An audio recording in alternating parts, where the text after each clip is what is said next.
sa dagat hanggang kabundukan, may kwentong iniwan ng ating bayan.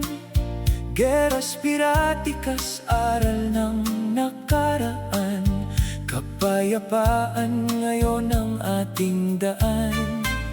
Sa Suluzon, kalakalan ay umusbong, nagugnay sa bansa, sa dagat ay dumaloy. Yaman at kultura'y sama-samang lumago, pamana ng ninuno'y ating itatayo.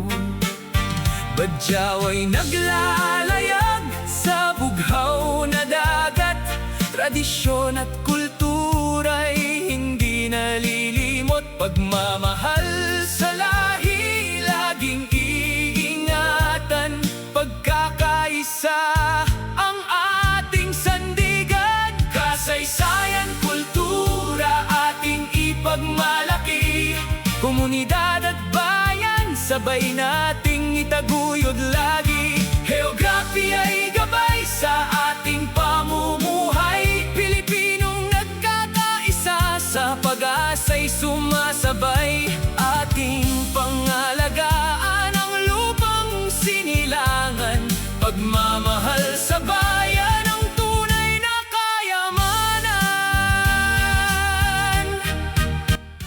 Bawat tao'y may mahalagang tungkulin, sa komunidad ay dapat makilahok din. Paggalang at pagtutulungan ang kailangan, upang ang bayan ay patuloy na umunlad. Ang ilog, bundok, dagat at kapatagan, humuhubog sa ating kabuhayan.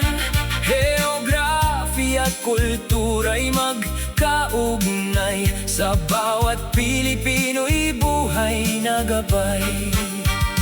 Kilalanin ang sarili at ang pamayanan, pagmamahal sa kultura'y ating panindigan.